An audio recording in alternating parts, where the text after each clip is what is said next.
Mas Heri Garyanto, Mas Galadi Junata, Mama Yati, Mas Krisna Ditya, Mbak Tias,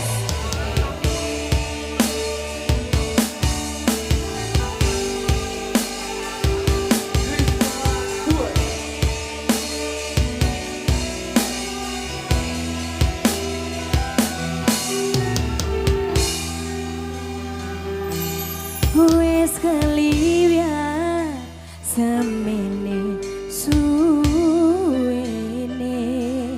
padha-padha inde telanyun jobyane mula akeh kudu angrintungi keliwat sabyan ulihe son lakoni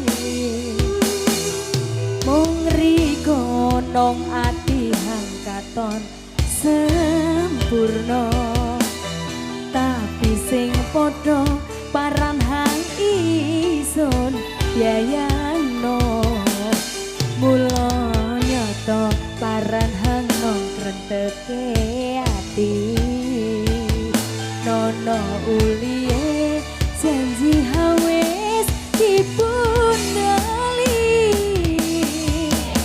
Oke, spesial kagem pencipta lagu Prahara Cak Daya Tugi Mbak Devita.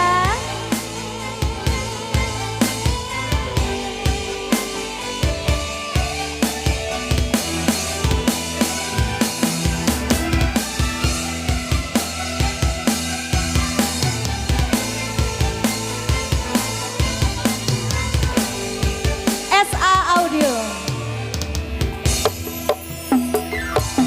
Keton hang ison rasano lopot ambi hang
Ora sida bos wis.